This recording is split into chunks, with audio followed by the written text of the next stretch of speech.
At Seoul's National University and at campuses across the country, about 40,000 students took part in rallies to mark the anniversary of the 1960 student uprisings, which toppled President Syngman Rhee. Thousands of police stood ready as the crowd moved towards the cemetery where the victims of the conflict are buried.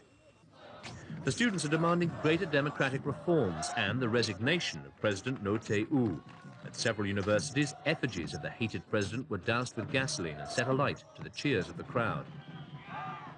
The violence continued as the students threw firebombs and rocks at riot police in a battle that went on for over an hour.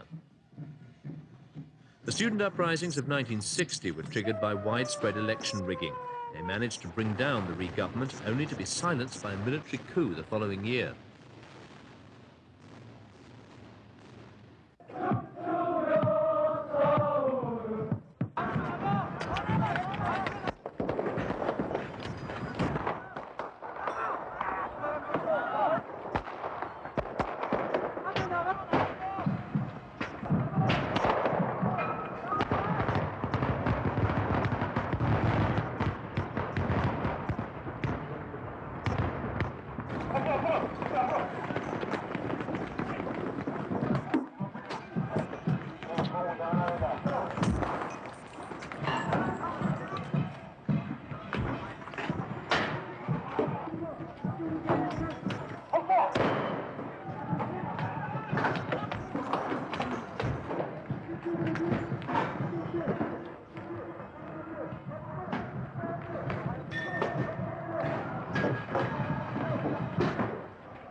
Students from 10 schools in eastern Seoul gathered to protest at Konkuk University.